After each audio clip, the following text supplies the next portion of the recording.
Hi, welcome to Biology 107 Laboratory here at Victor Valley College. My name is Nathan Iverson and I'm the laboratory instructor for this course. I thought it would be useful if I created a video which we can use as an online tutorial on what my expectations are for the Biology 107 lab portion. Now, first and foremost, it's essential to emphasize that this online Biology 107 course has both a laboratory component and a lecture component. I exclusively teach the lab component. Dr. Frank Sauer, he'll be teaching the lecture portion. So be sure that you stay on task and you're mindful of the due dates and deadlines of activities for lecture, which will be posted by Dr. Sauer, and also the lab, which will be posted by me, Nathan Iverson.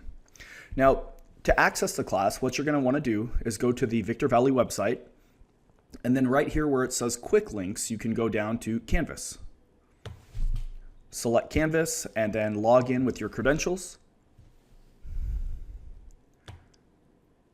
And I'm going to pause this really quick so you don't get to see my...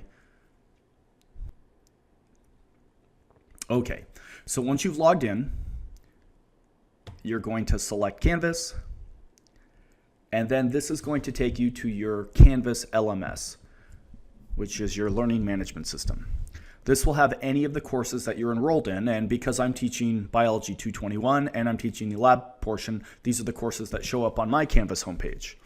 So for this course, you're going to select this Bio 107, and right here on the homepage, you have access to the syllabus and class schedule. Now, because we have different instructors for lecture and lab, we have two different syllabi. Okay, so please be sure to read both, but I'm only going to focus on the laboratory component. So if you select syllabus here, you'll be able to go through and download, print, read the lecture syllabus and also the lab syllabus. So with the lab syllabus, I have my important dates this spring. I have my online lab policy, and it's expected that you complete all of the assignments for lab. And one huge advantage on taking an online course like this is you have so much more flexibility over those that are taking an in-person class. So when I administer assignments, I'm going to give you an entire duration of 1 week to complete your lab simulation and your quiz, which I'll get to in just a moment. Really, the materials that you're going to need for lab include internet access. You're going to need a reliable web browser. Usually Google Chrome works the best, and access to a computer. Okay, so this has a description of the course. It's intended to be a life science course giving a broad background in areas of human biology. And this is really supposed to equip you to move forward and take other higher, more advanced courses in biology. Now, the lab portion is going to include approximately 22 lab quizzes throughout the entire 16 weeks, 22 lab modules, which are lab simulations that are online through Labster. So this is a total of 660 points for lab, and then the remaining points, 1,215, would be from various lecture assignments, activities, exams, etc. Okay, so this is how the course is being broken up as far as points. Okay, you do need to complete all of the lab simulations. And like I said, I'm going to be posting them every week. I'll give you an entire week to complete the lab simulation and the quiz that goes on with that scheduled lab simulation. And if you don't complete them, that's going to count as an absence. So notice if there are multiple absences, Dr. Sauer or myself have the ability to drop students. Now, obviously, you can't attend an online class like this. However, what you can do is you can complete the assignments and the activities in a timely fashion. Because when the add drop deadline happens, Dr. Sauer and I have the ability to drop students that haven't been participating and haven't been completing their laboratory or lecture assignments. So please be sure that you're on top of that. If you're ever unsure what we're doing, you could scroll down. And I have the schedule listed right here. Okay, this is tentative.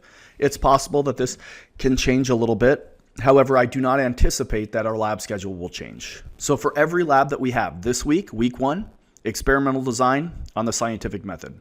For every single lab that we have, we're going to have a quiz associated with that lab. So not only do you have this lab simulation, you also have a quiz that's going to go along with that lab simulation for this week. Okay, so it's posted, it's available, and I'll show you how to access that.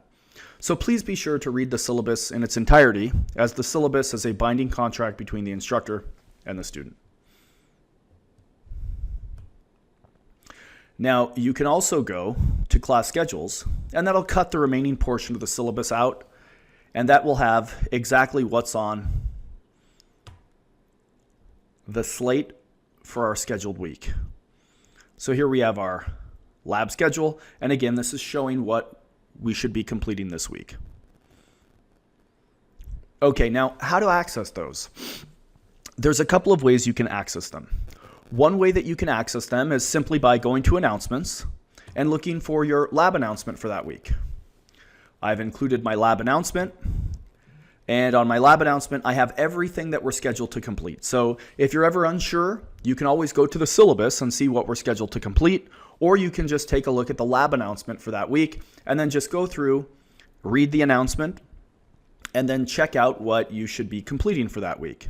So here I say read the lab syllabus, go through the introduction to the Biology 107 lab titled Start Here, complete a demonstration on Labster, which is going to be great practice for you to become accustomed to what these Labster labs are, complete the Labster simulation on experimental design, and then complete the quiz on experimental design.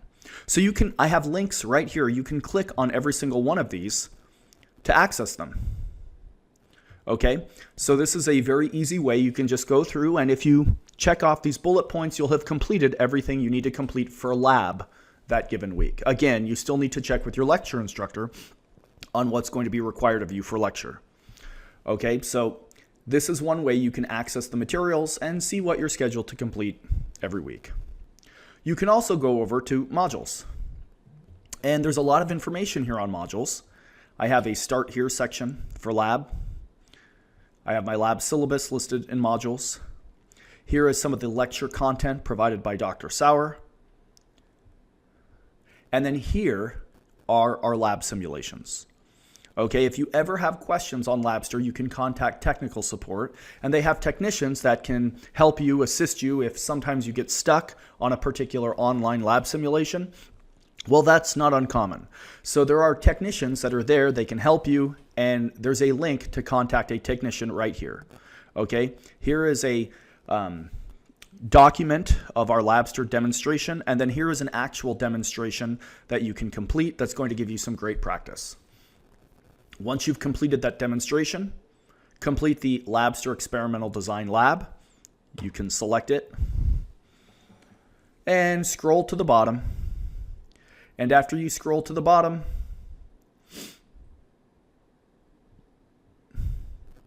you'll have the opportunity to begin this lab, okay? So you just start experimental design, you hit play, and then you can click to continue. And sometimes these do take a little bit of time to load.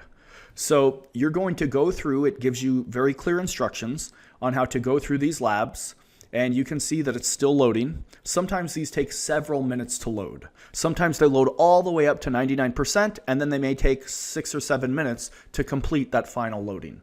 Okay, so if it does take a while, please note that that is very common. Many students do experience that. Okay, so you will just go through, and once this is complete loading, you can hit begin. You can start your lab simulation, and you can go through. Now, we've set these up where students can attempt these multiple times. So if you're unhappy with your score, these scores will save as you complete the lab. And if you're unhappy with your score, you can go back and you can attempt the lab again. And I would encourage you to do that. That would be a great opportunity to get some practice. Okay, so that's how you access your lab simulation. And then for your online quiz, if you go down after you've completed your lab simulation, your quiz is right here available for you to take. Now, you only have one attempt to take the quiz, and with the quiz, it is timed. So make sure that you complete your lab simulation for that week, and you're equipped, you're prepared to take the quiz, because again, that's a required component, making sure that you understand some of the concepts and what was being accomplished in that lab simulation. So I think that you'll find after we go through this a week or two, it'll be pretty easy to follow, and I think the expectations will be very clear. Every week, we're going to have a lab simulation and a quiz. Some weeks, we may have 2 lab simulations and 2 quizzes. If you ever have questions on what we're doing, you can take a look at the announcements or take a look at the class schedule or the syllabus. Everything is clearly listed right there. Please don't hesitate to contact me if you have any questions, and I look forward to working with you this spring semester.